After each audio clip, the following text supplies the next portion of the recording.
Hello, ദേവിയല്ലേ? അതെ, തനുജല്ലേ? മനസ്സിലായി, പറഞ്ഞു. എനിക്ക് ദേവികയൊന്ന് കാണണം. വേണ്ട, എനിക്ക് താല്പര്യമില്ല. വഴക്കോ ബഹളോ ഉണ്ടാക്കാനല്ല. ഇതിപ്പോ നമുക്ക് രണ്ടുപേർക്കും തമ്മിൽ സ്വസ്ഥമായിട്ടൊന്ന് സംസാരിക്കാനാ. പ്രശ്നങ്ങൾ തീർക്കാൻ വേണ്ടിയാ. ശരി, ഞാൻ വരാം. Thank you. എവിടെ വരണം? തനുജയുടെ വീട്ടിലേക്ക് വരട്ടെ?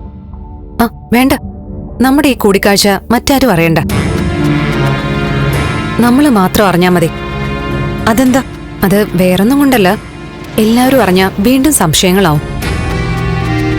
ഇതിപ്പോ നമുക്ക് സംസാരിക്കാം. എല്ലാം ഇന്നത്തോടെ സംസാരിച്ച് തീർക്കണം. ശരി, അങ്ങനെ ആവട്ടെ. എവിടെ കാണാന്ന് ദേവിക പറഞ്ഞോളൂ. തനുജയുടെ സൗകര്യം പോലെ എവിടെയാന്ന് പറഞ്ഞാ മതി. ഓക്കെ, എന്നാ ലൊക്കേഷൻ ഞാൻ മെസ്സേജ് ചെയ്യാം. ശരി.